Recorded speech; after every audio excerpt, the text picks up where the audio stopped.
Des centaines d'enfants, dont certains âgés d'à peine 10 ans, ont été découverts dans des dizaines de restaurants McDonald's en violation de la législation américaine sur le travail. Des mineurs ont été découverts en train d'utiliser des produits chimiques toxiques pour nettoyer des scies tranchantes dans des sites de transformation de viande. Et dans l'Ohio, un jeune de 15 ans a été blessé dans une scierie après s'être pris dans les engrenages d'un équipement qu'il n'était pas en âge d'utiliser. Les violations du travail des enfants sont en hausse aux États-Unis de plus de 69% depuis 2018 selon le ministère du Travail, et les migrants sans papier sont particulièrement vulnérables. Nous avons constaté l'augmentation du nombre de mineurs non accompagnés au cours des 4 dernières années. Ces enfants ont désespérément besoin d'un revenu. Vous savez, ils doivent payer les frais des passeurs, ils doivent envoyer de l'argent à leurs parents et à leurs familles. Les experts indiquent que l'étroitesse du marché de l'emploi et le durcissement de l'application de la loi sont également responsables de cette situation. Et les choses pourraient empirer.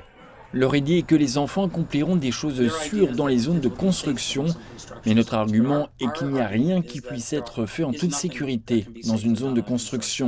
Il y a des dangers qui se cachent partout. Ceux en faveur de la décision avancent que malgré ces reculs, il existe encore nombre de lois qui protègent les enfants contre le danger et l'exploitation, et que l'élimination de choses telles que les permis de travail pour les enfants permet de réduire la bureaucratie.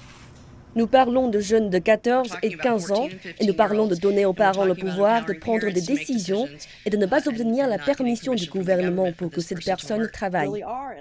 Mais pour Wendy Botswick, une mère de famille, l'idée d'assouplir les protections contre le travail des enfants fait l'effet d'un train de marchandises. Il était mon roc.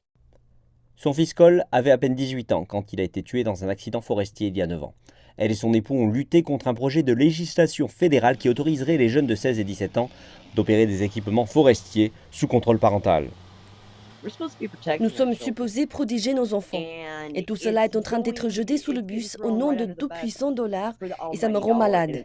Si je peux sauver un enfant, ne serait-ce qu'un enfant, et éviter à nos familles de vivre ce drame, alors nous aurons accompli notre travail.